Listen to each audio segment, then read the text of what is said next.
Ils sont venus nombreux pour rendre un dernier hommage à leur mère, l'applaudir une dernière fois.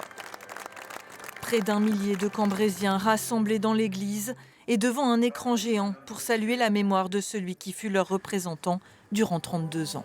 Notre maire était un grand homme et avec un grand cœur et que nous l'aimons beaucoup et nous sommes très tristes. C'était vraiment quelqu'un de très très bien et vraiment dévoué à sa ville, quoi. Donc, et toujours à l'écoute de ses administrés. On apprécie vivre à Cambrai depuis des années maintenant.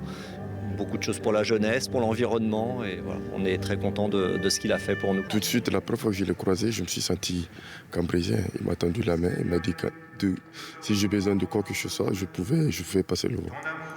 Et donc je me suis senti bien accueilli et bien intégré. Au milieu des anonymes, des hommes et femmes de droit, des représentants des armées, des élus, 2 ministres, un monde de professionnels qu'il a côtoyé et pour qui il était important d'être présent.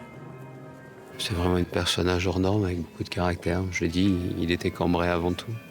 Son histoire politique, elle s'était mariée avec l'histoire de cette ville. Et j'ai surtout rencontré sur la BA103 ce que son fils a rappelé, c'était son combat. Il voulait absolument que cette base revive. Il a réussi. D'ailleurs, on le voit, beaucoup de monde aujourd'hui. Tous les milieux, il savait rassembler, pourtant c'est un fort caractère. Tout le monde est venu saluer et remercier ce travail inlassable qu'il a mené jusqu'au bout. Même malade, il n'a jamais lâché et il a toujours défendu Cambrai. François-Xavier Villain a ensuite été inhumé dans la plus stricte intimité, à Cambrai, sa ville, pour toujours.